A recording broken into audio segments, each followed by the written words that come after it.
Hello everyone, welcome to Bajirao IAS Academy's daily newspaper analysis. Today is 29th January 2026 and today we have a list of topics for our understanding. The first topic is about India and European Union Free Trade Agreement.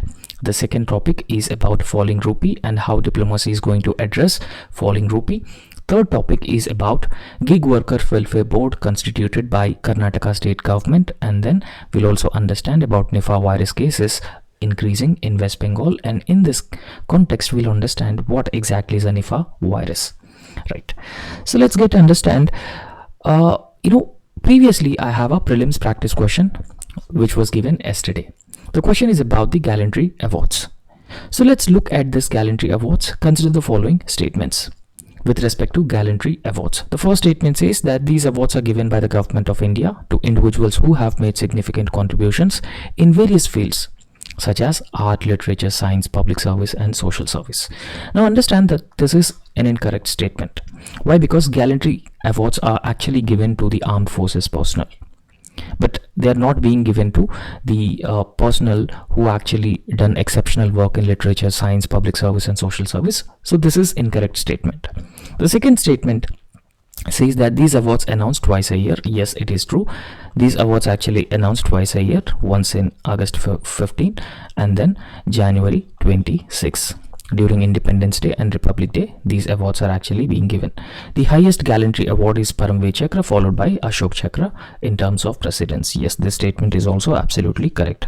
The correct answer for this question is B, 2 and 3 only.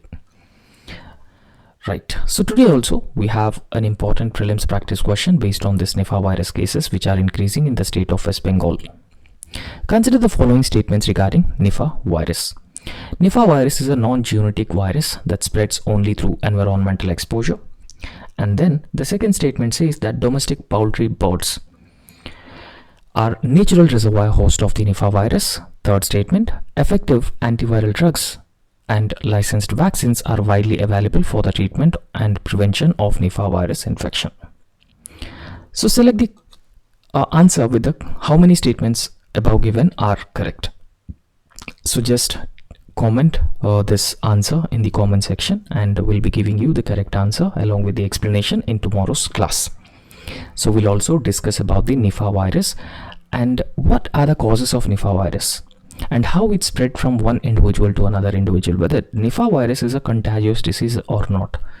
We'll understand everything about Nipah virus in tomorrow's class. And let's understand India and European Union Free Trade Agreement and how this is going to be very important and a very significant agreement for India. Now before that, we have to understand that since 2021, so India has signed 8 free trade agreements with a number of countries. And the recent one is a free trade agreement signed with the European Union. And if you look at the list, so we have signed a free trade agreement with Australia, we have signed it with the United Arab Emirates, and we have a free trade agreement with Oman, and then we also have a free trade agreement with New Zealand, UK, right? So there are a number of countries including European Free Trade Association, European Union. So with most of these countries we have signed a free trade agreement, including the Mauritius as well. The list has been given here. Now in fact, it actually helped India explore the competitive advantage to further increase our exports. It actually provides India a competitive advantage and it also benefit several sectors including the labor intensive sectors. Labor intensive sectors are those sectors which actually employ or provide employment to a lot of workforce. For example, textile sector is a labor intensive sector, apparel is a labor intensive sector, leather and footwear is a labor intensive sector. So therefore these are the labor intensive sectors and the free trade agreements are going to boost India's exports and also support the labor intensive sectors in India. And these free trade agreements also help India attract foreign direct investment on a large scale, and that is going to support India's overall economic growth and economic development. So these are the advantages of a free trade agreement. And also understand India has been signing free trade agreement with most of the countries where we have a trade surplus with those countries. What is trade surplus? Trade surplus actually means that we have been exporting more goods rather than what we have been importing from other countries. So therefore trade surplus is another advantage, and along with signing free trade agreement, the objective is to double the bilateral trade between all the countries that India has signed a free trade agreement. And the recent one with which India signed a free trade agreement is European Union. And also understand that this is a 2-decade long and pending free trade agreement, but recently on the 77th Republic Day ceremony, European Union Council President and European Union Commission President were invited as a chief guest of the 77th Republic Day ceremony. On 27th January, both India and the European Union have finally concluded a free trade agreement between both. Now let's understand how this free trade agreement has evolved over a period of time, what is its background, and how it is going to benefit both India and European Union. We will be understanding in detail. If we talk about the background of the free trade agreement, now in fact for India, European Union is the largest trading partner because the bilateral trade between India and European Union is around 135 billion US dollars. So therefore European Union as a bloc is one of the largest or the largest trading partner for India. And also understand that this European Union is also one of the long-standing partners for India. Now in fact, as I have already told you, that European Union is the largest trading partner for India, and it is also a destination for India's exports.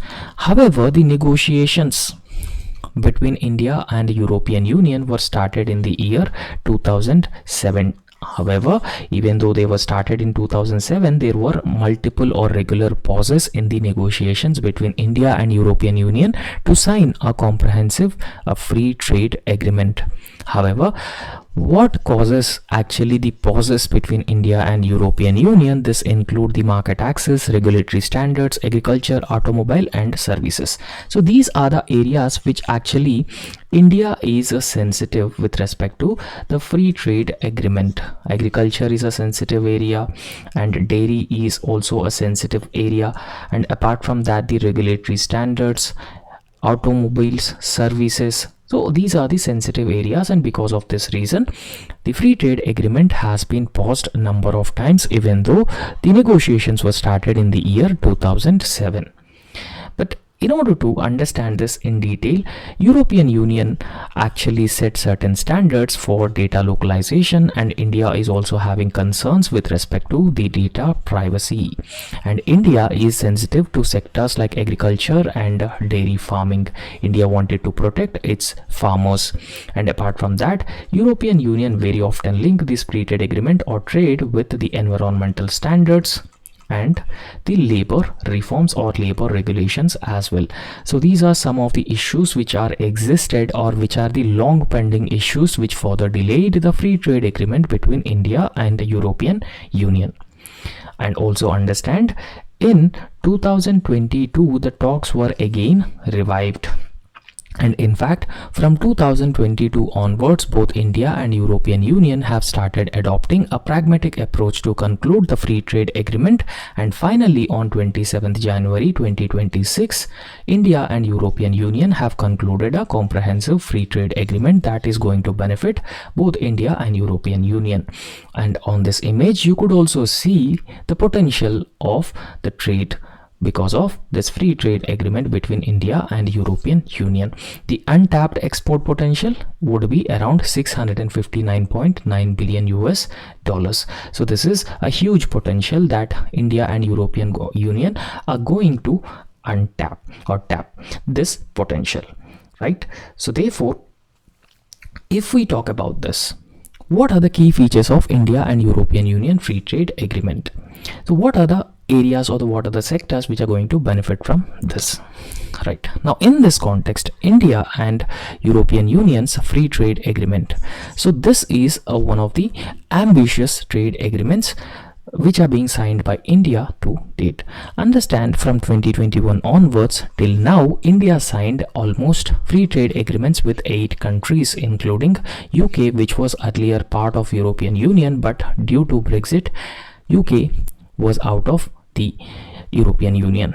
Along with UK, Oman, UAE, Australia, all these countries, India has signed a free trade agreement, but the free trade agreement with European Union is one of the most ambitious free trade agreement to this date.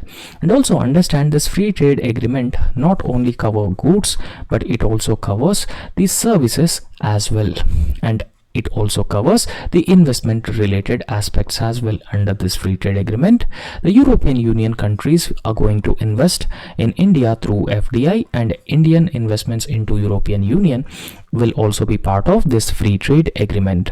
Now, under this free trade agreement, the tariff liberalization commitments are actually made.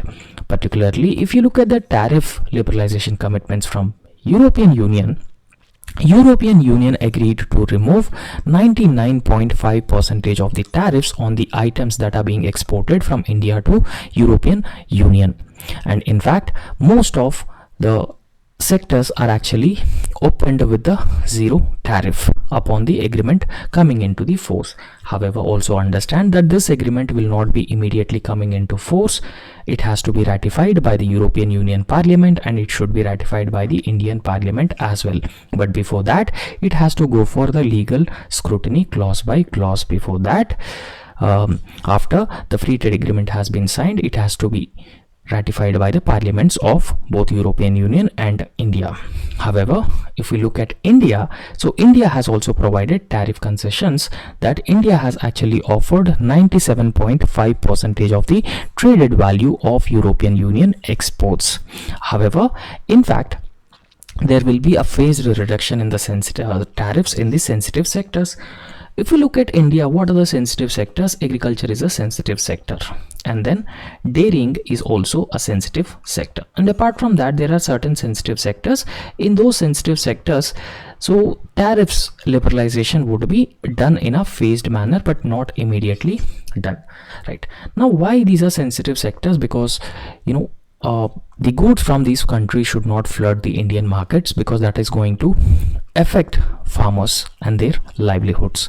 And in fact, if goods from other countries are flooding Indian markets, then it affect the Indian industries and their actual standing in the domestic market. So because of that reason, it is actually a concern, right?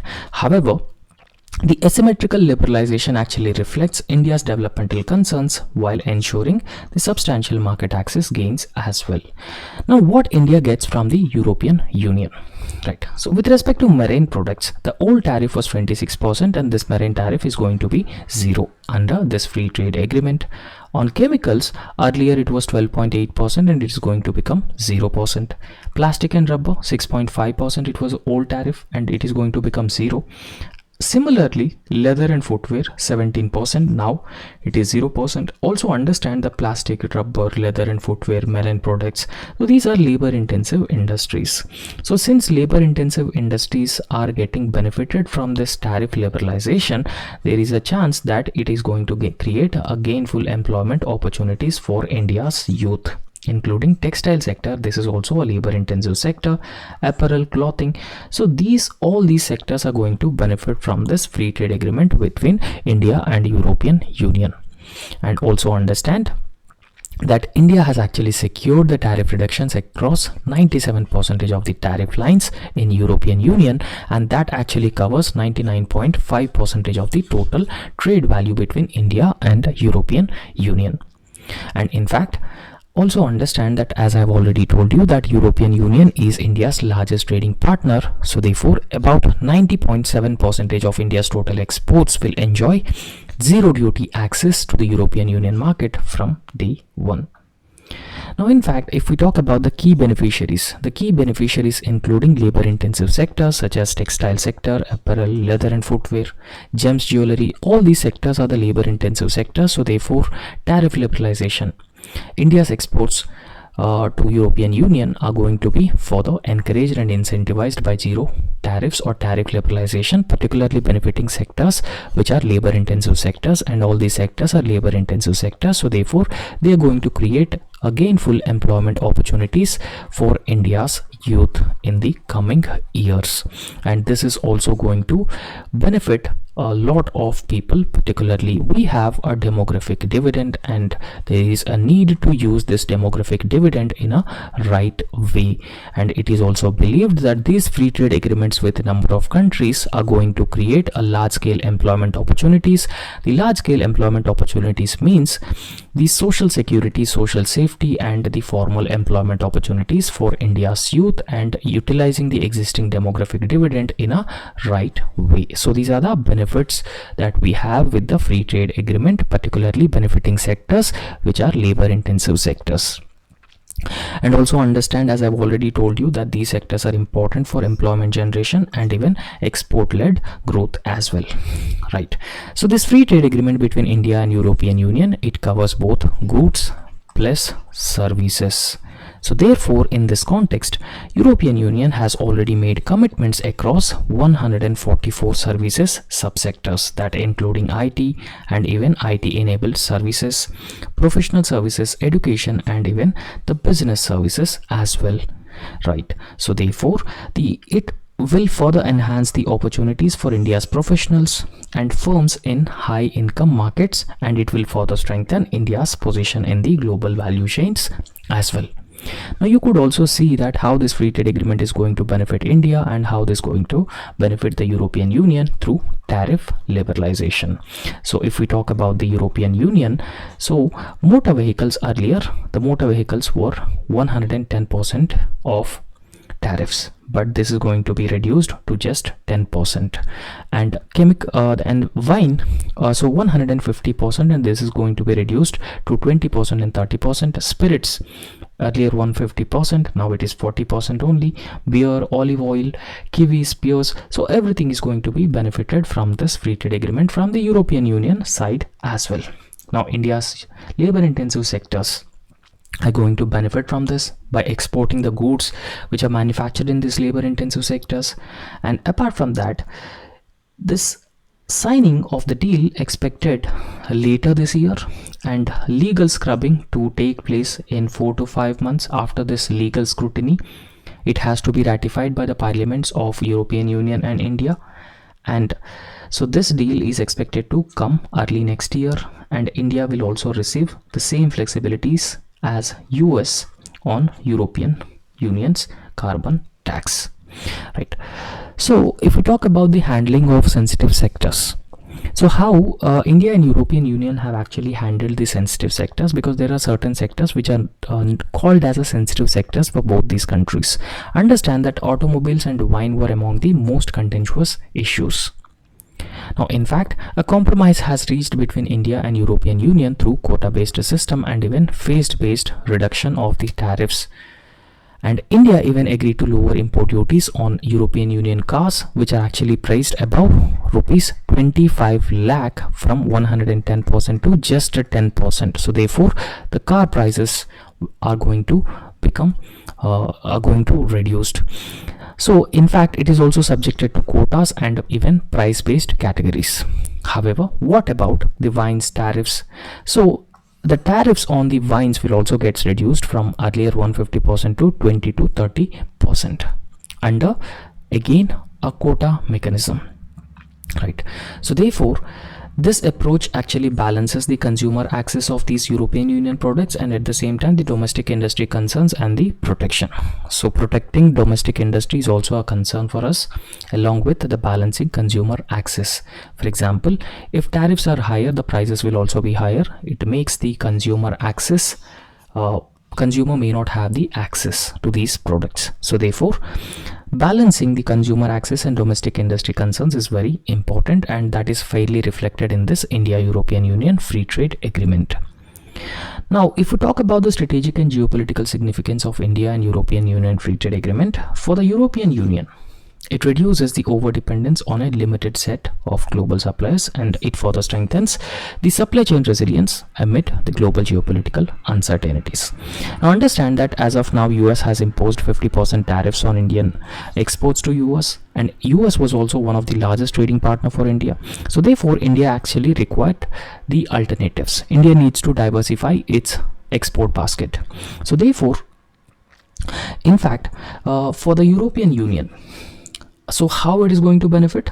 It reduces the over dependence on a limited set of global suppliers, particularly like China or US.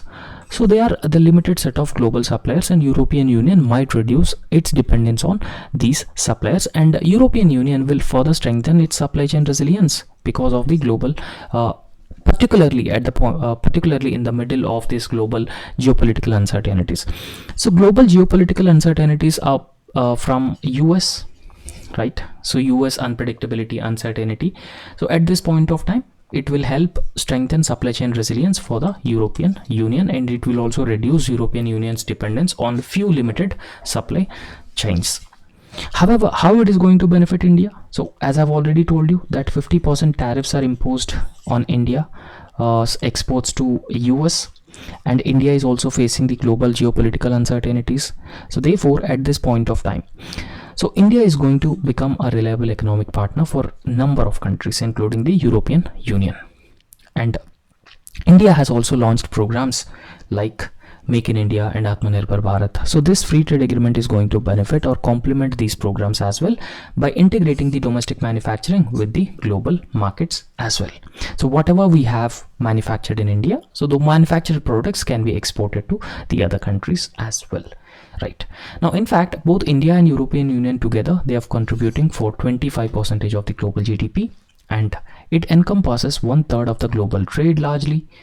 And in fact, it unlocks the additional $75 billion in exports in the coming years, and it will also eliminate tariffs on almost 9,425 lines of Indian exports, and it brings together second and fourth largest economy. So we already knew that India is the fourth largest economy, and European Union, because it is a group of 27 countries collectively, so this is the second largest economy after US, if you take European Union as as a single union.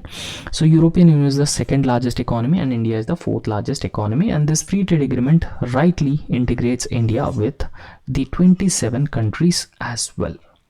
Right, I hope you have understood this topic, and the next important topic is about falling rupee and how this falling rupees issue can be addressed through diplomacy. So let's understand this aspect as well. Now, first thing, we have to understand that in recent times the rupee has been falling at a faster pace, and there might be several reasons for falling rupee, both international or external reasons and internal reasons as well. So, but the falling rupee has actually unsettled the markets in India, and falling rupee has also created the public concern, right? Because falling rupee is not good for the economy, and it might also increase inflation as well. It might also increase inflation because imports become costly.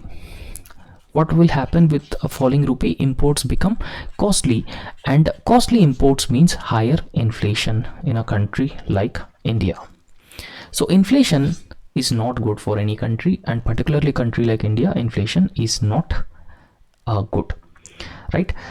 So in fact, if you look at the Indian economy, now Indian economy, the macroeconomic fundamentals, they are appearing strong, but at this point of time, a weakening of rupee or falling rupee is not a good sign. So if you look at the Indian economy is growing at nearly about 7.5% annual growth rate, and it is the fastest growing major economy in the world. Fastest growing major economy in the world. And apart from that, the Monetary Policy Committee is also largely successful in controlling inflation. So we all knew that the Monetary Policy Committee's target is a 4% inflation target, or plus or minus 2%, right? So therefore, this is the inflation targeting mechanism. So MPC, Monetary Policy Committee, is also largely successful in controlling inflation in India, and the current account deficit that we have, it is also largely manageable. So what exactly is this current account deficit? The current account deficit actually means that whatever India has been exporting, right? So whatever India has been exporting, then what India is importing. Now in this case, we'll take into account all the countries. So India's trade with all the countries.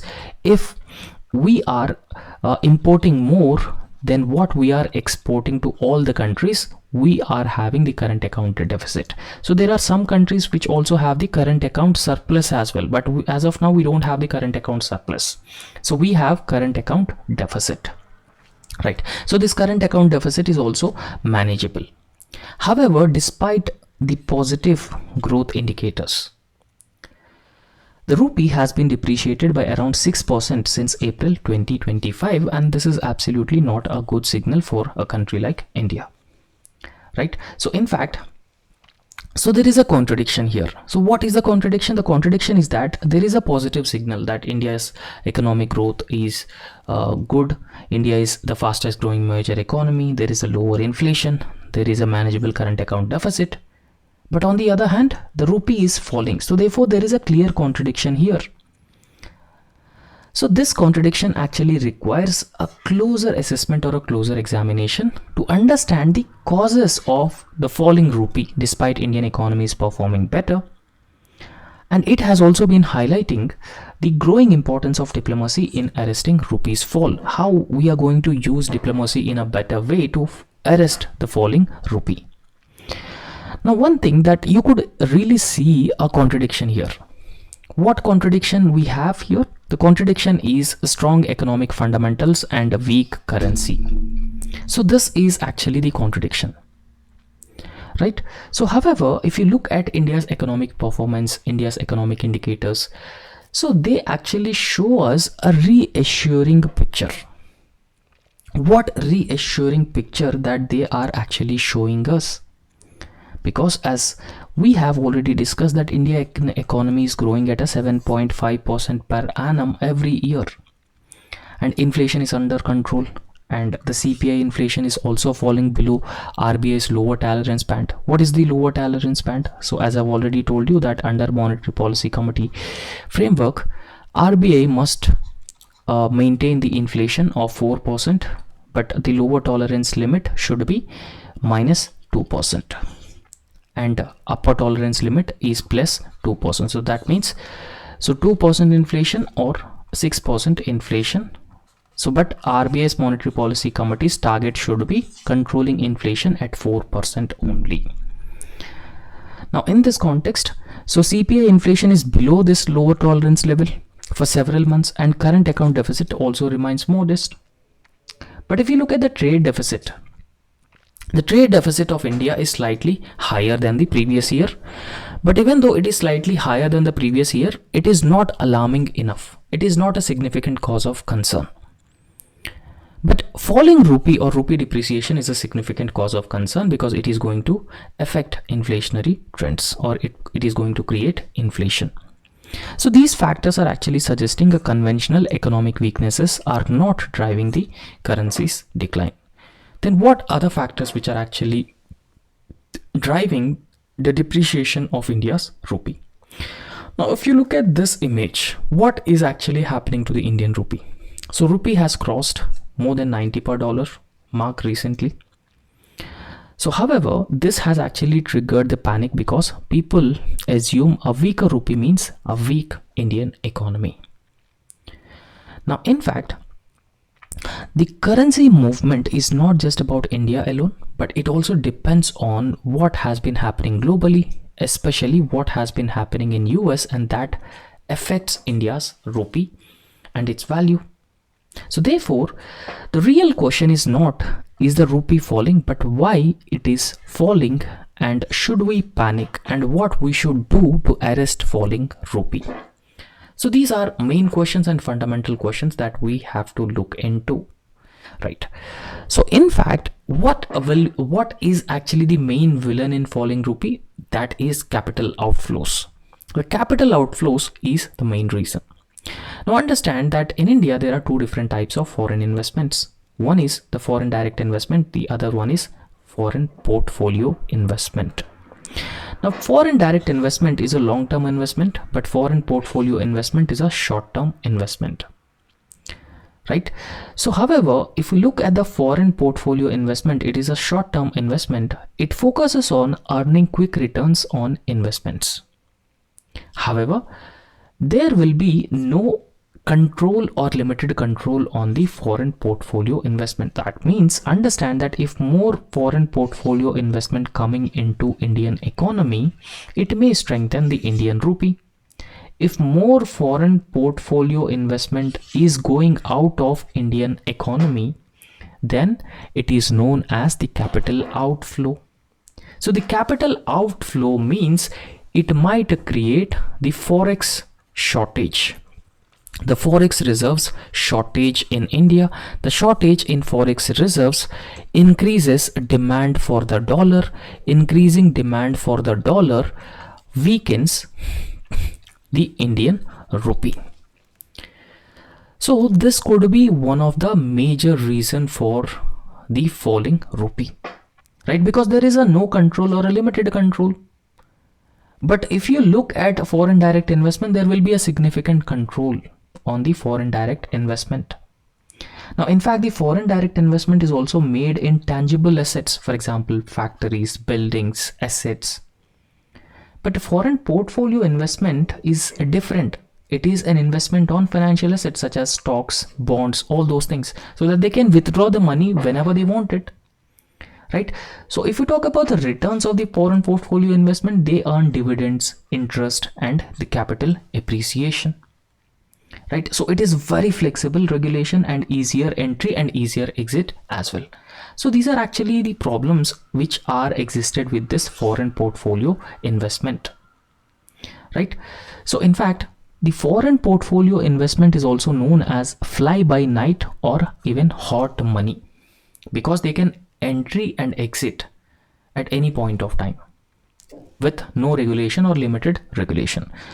So therefore, the principal cause of rupees fall is capital outflows rather than the trade imbalances that we actually have. Now, if you look at the data of 2025, the net capital outflows have turned negative for India. So therefore, this has been reversing the positive inflows recorded in the previous year. Right? So overall, what we could actually say that these outflows have triggered largely by the geopolitical and diplomatic tensions. For example, on India, US has imposed 50% tariffs, and this could be one of the reasons for the capital outflows. And even weaponization of tariffs for strategic reasons.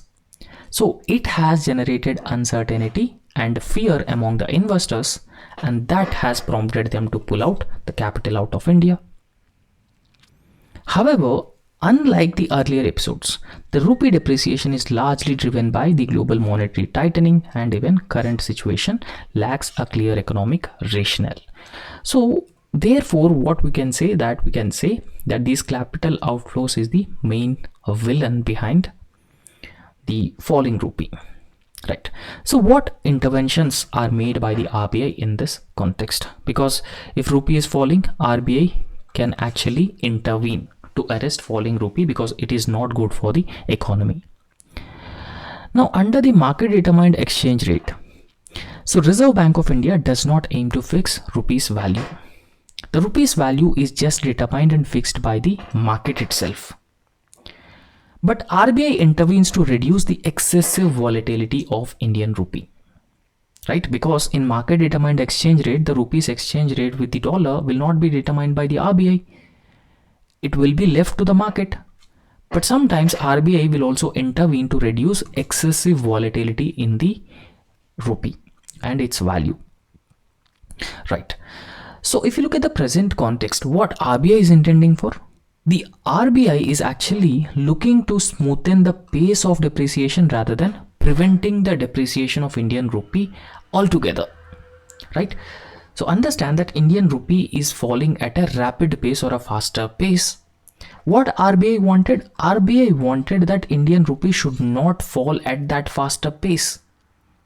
RBI is not altogether preventing its fall, rather than RBI slowing down the fall of rupee.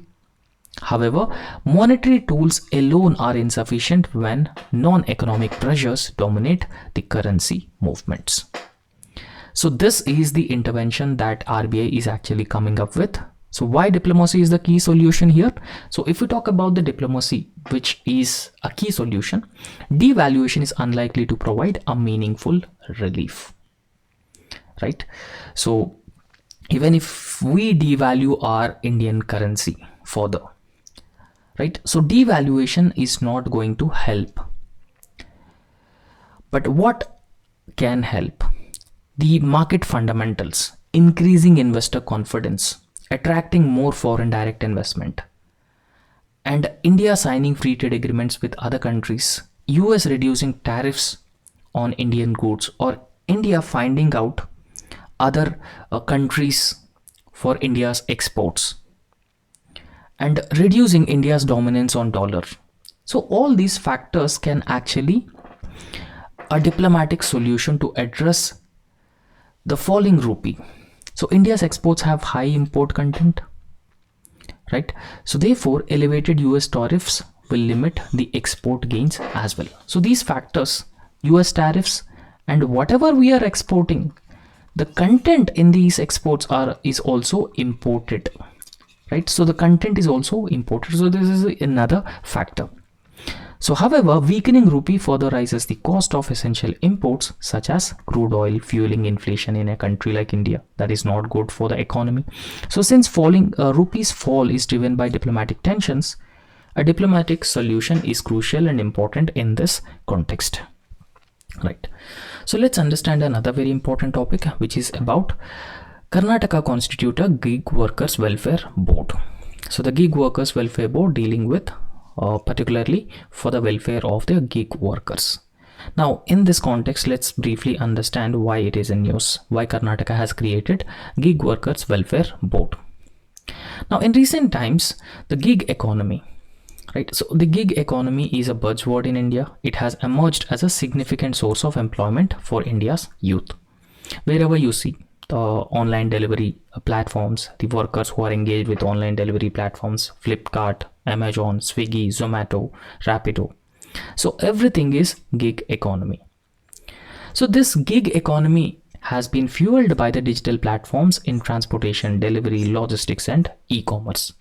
So this particular digital platforms which are being expanded by the technology, which has created employment for India's youth, it is actually known as a gig economy. Well, gig work offers flexibility and income opportunities. It also exposes workers to multiple vulnerabilities because the workers actually have multiple vulnerabilities. For example, any employee who is engaged with or doing a work in a formal sector.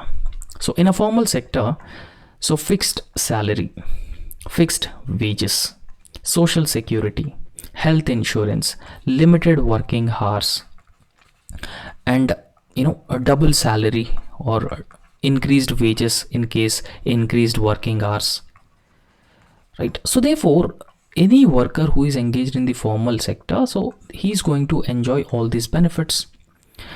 But if we talk about the gig workers, these gig workers are actually the contract workers. They work on a contract basis. They are not permanent employees. They are not formal employees. And they won't enjoy all these facilities that this formal workforce has been enjoying, right? So therefore, even though it is flexible, it has been providing income opportunities for otherwise unemployed youth. It exposes the workers to a multiple vulnerabilities that I have already told you, the vulnerabilities that they have been facing.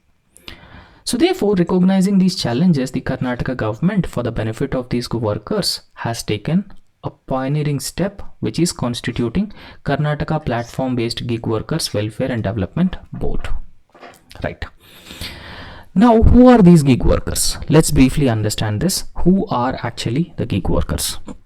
So gig workers are those individuals who engage in short-term, task-based or platform-mediated work. So understand that they are contract workers, short-term workers, or task-based workers, and they actually the platform-mediated work, right?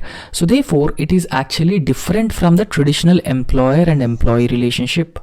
For example, a group of people are working in an industry. So if a group of people are working in an industry, then it is known as a traditional employer and employee relationship. But the gig workers is not like that.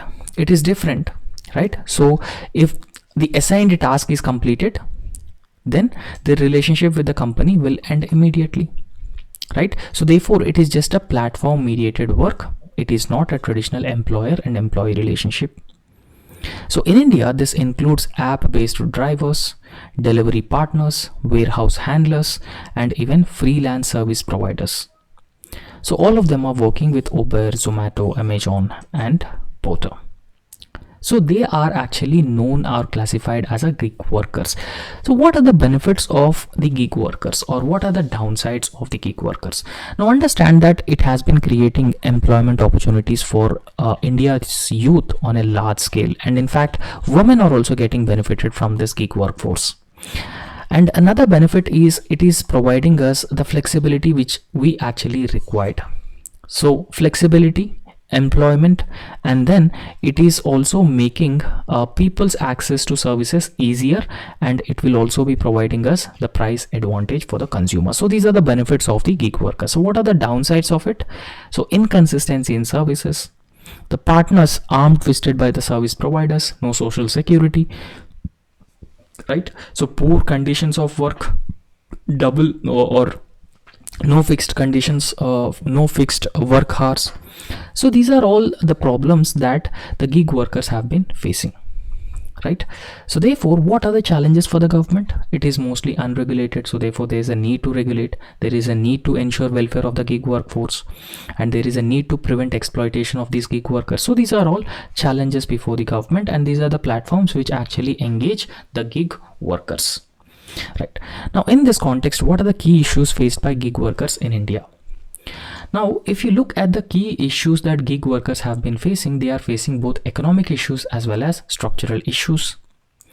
Now what are the economic issues that they have been facing? There is a lack of social security for them, and for example no health insurance, no pension, no paid leave, and even no accident coverage as well. So these are some structural issues that the gig workers have been facing. And economic issues, income instability is very common. We don't know how much money we actually earn if we are working as a gig worker. So these earnings fluctuate based on demand, algorithmic pricing, and incentive structure set by the platforms.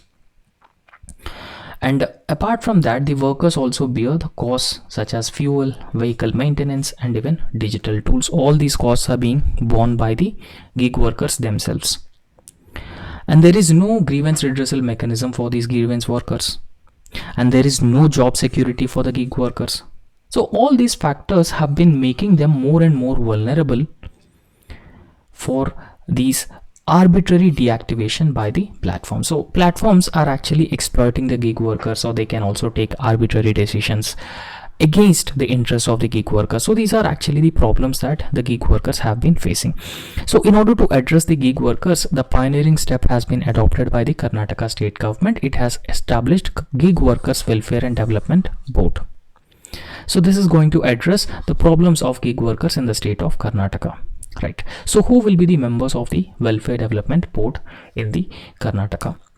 So the Labour Minister will serve as an ex officio president with senior officials from Labour, Information Technology, and even Commercial Tax departments. So they are going to be the members of this Karnataka Gig Workers Welfare and Development Board. And in fact, apart from these members, there will be a representation from gig workers unions and aggregator platforms such as Zomato, Swiggy, Flipkart. So therefore there will be a participatory governance, and even there will be a balanced representation of all necessary stakeholders, right? So in fact, all gig workers who are working and then the aggregator platforms must mandatorily register with the Welfare Development Board. The aggregators have 45 days to register and submit the details of all gig workers who are actually engaged through their platforms. For example, Uber, Ola. So all these aggregator platforms, Zomato, Swiggy. So they must register within 45 days, and they should also submit the details to the Welfare and Development Board. Right, so each registered worker will receive a unique identification number, and that will enable the dispersal of social security benefits for the gig workers. So essentially it ensures the social security, social safety of the gig workers. It is going to benefit them, right? So this Karnataka Gig Workers Welfare and Development Board is a 16-member Gig Workers Welfare and Development Board, and it actually mandates 1 to 1.5% fee for the aggregators, and this fee will be used for the welfare and progress of the gig workers. So that's all for today, and thank you so much. So please subscribe our YouTube channel and also like the video. Thank you so